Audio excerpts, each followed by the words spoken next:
Buat kalian yang kepengen beli SUV listrik di Indonesia, tunggu dulu deh.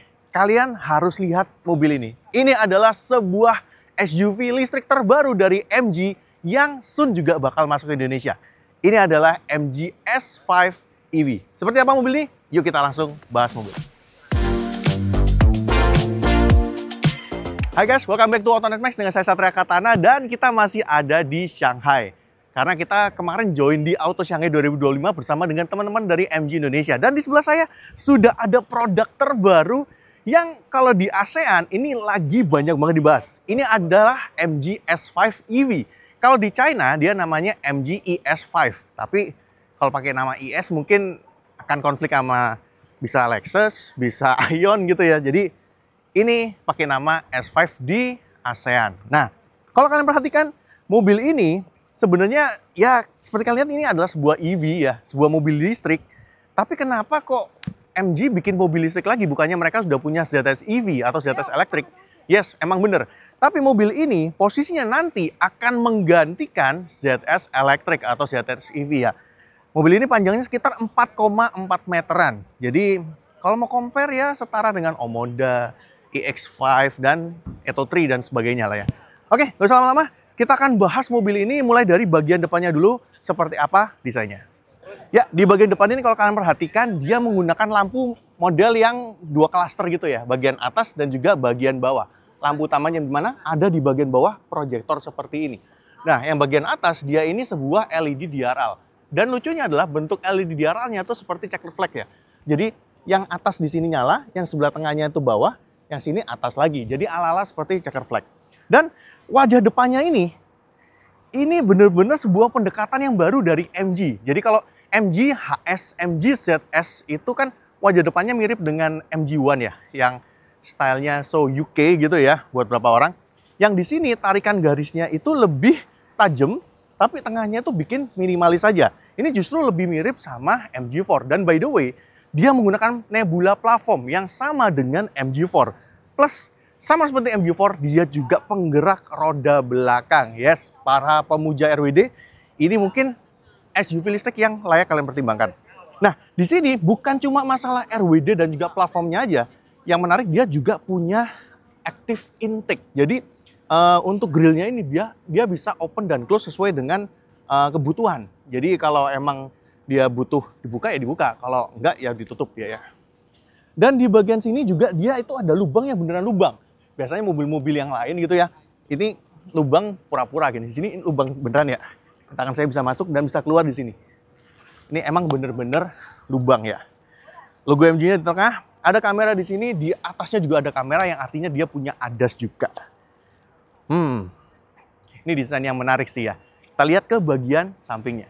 Ya, kita geser ke bagian samping seperti ini ya. Dan ini mobil total panjangnya 4,4 meter. Lebih tepatnya 4.476 mm. Jadi secara dimensi dia nggak sepanjang HS, tapi dia lebih panjang dari ZS. Dan by the way, di belakang situ ada ZS yang baru, ntar kita juga akan bahas. Dan ZS yang baru juga melar jadi 4,4 meter. Jadi benar-benar mobil ini akan menggantikan ZS elektrik ya. Lalu kita lihat sedikit di sini dia menggunakan velg yang seperti mobil elektrik pada umumnya. Dia modelnya yang banyak ketutup gitu ya. Walaupun ya seperti biasa yang ini dia adalah yang bisa dilepas pasang gitu ya, kayak cover gitu. Dia dengan ban yang profilnya adalah 225/55 R18. Kalau kalian perhatikan sebenarnya untuk fitmentnya lumayan oke ya. Jadi 18 inci sebenarnya cocok dengan dimensi dari mobil ini.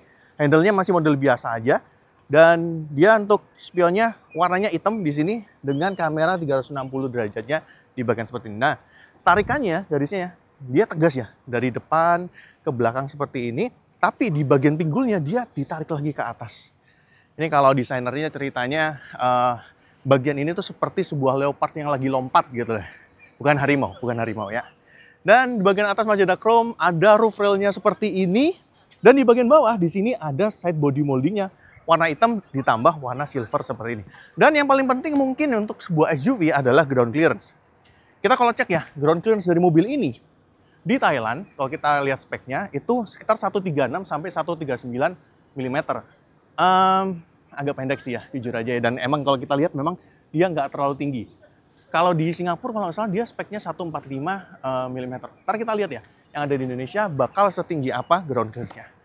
Yuk kita lihat ke bagian belakangnya. Ya, ini bagian belakangnya. Dan sebelumnya kan bagian depan saya bilang ada beberapa taste yang bikin mobil ini mirip dengan saudaranya, yaitu adalah MG4. Di sini bagian belakang juga sama.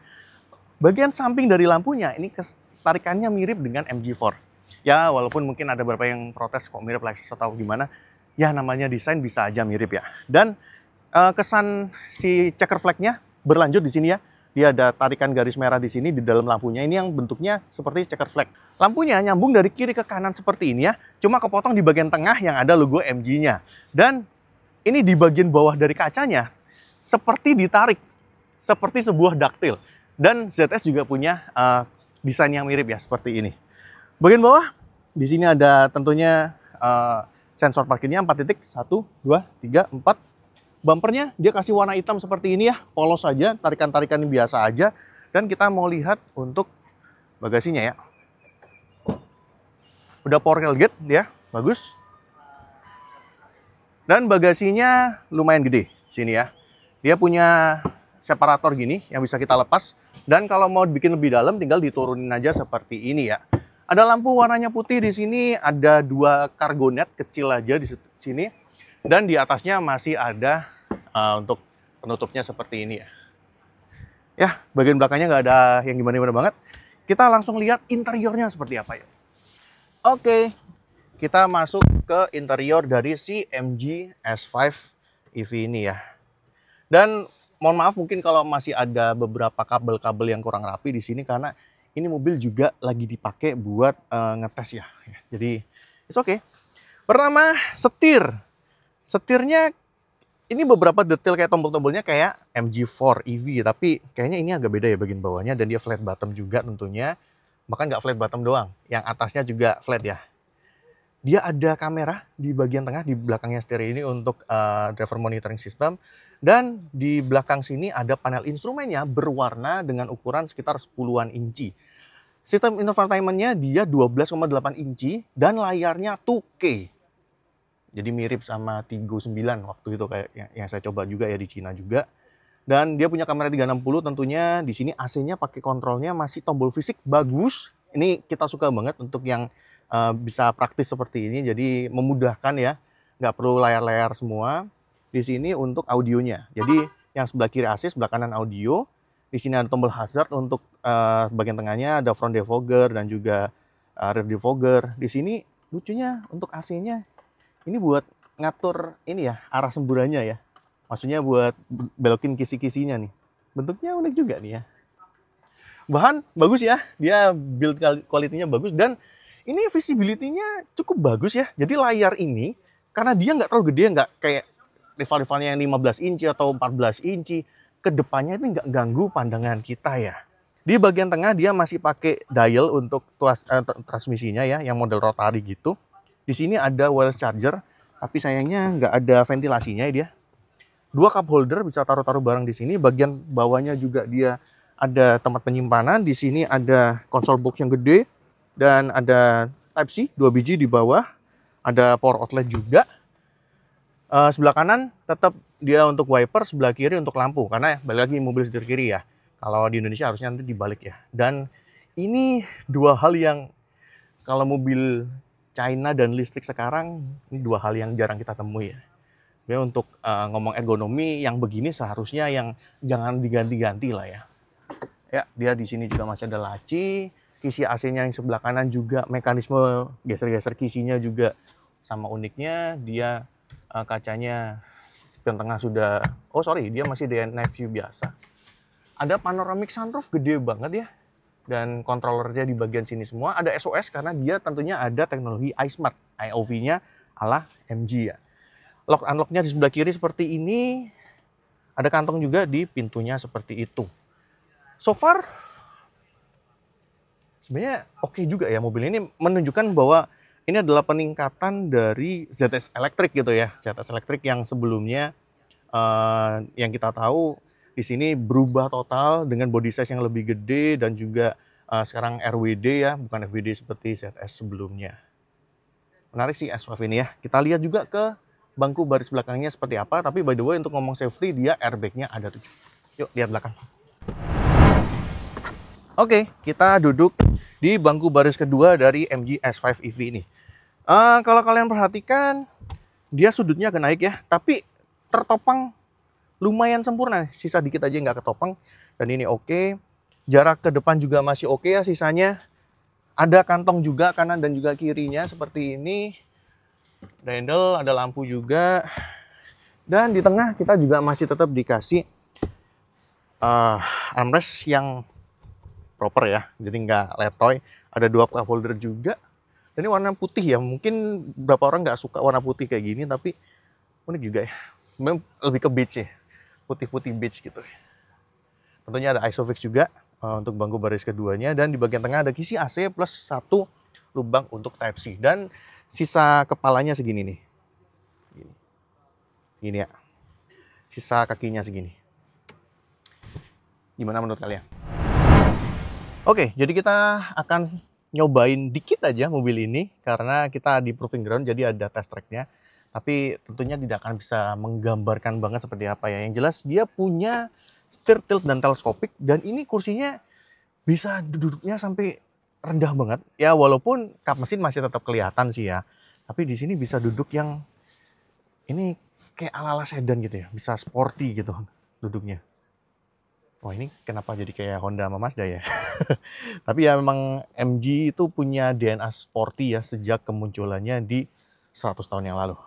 Well, kita akan gantian, kita akan start nyobain habis ini. Oke, jadi kita mulai jalan naik mobil ini ya. Ya. Kita masuk ke D. SD now. Ya. Oke, kita mau jalan. Yes.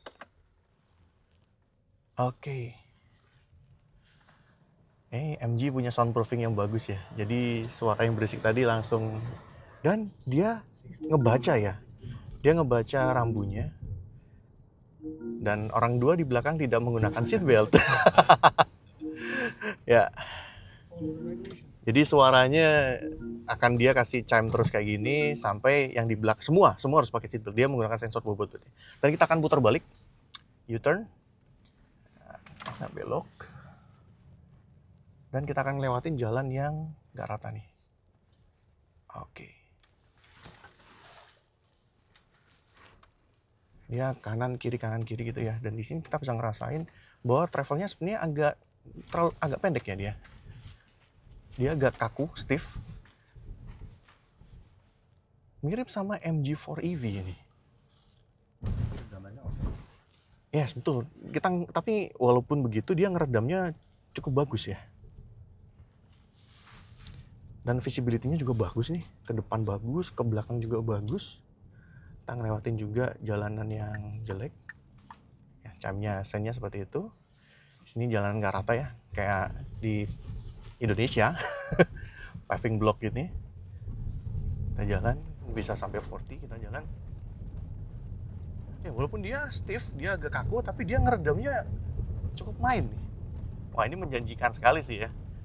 Yang seperti ini. Di Indonesia. Dan tadi kita sempat bahas ground clearance-nya agak pendek, tapi ternyata ngelewatin yang agak tinggi seperti itu juga nggak gastro. Nice. Oke, thank you.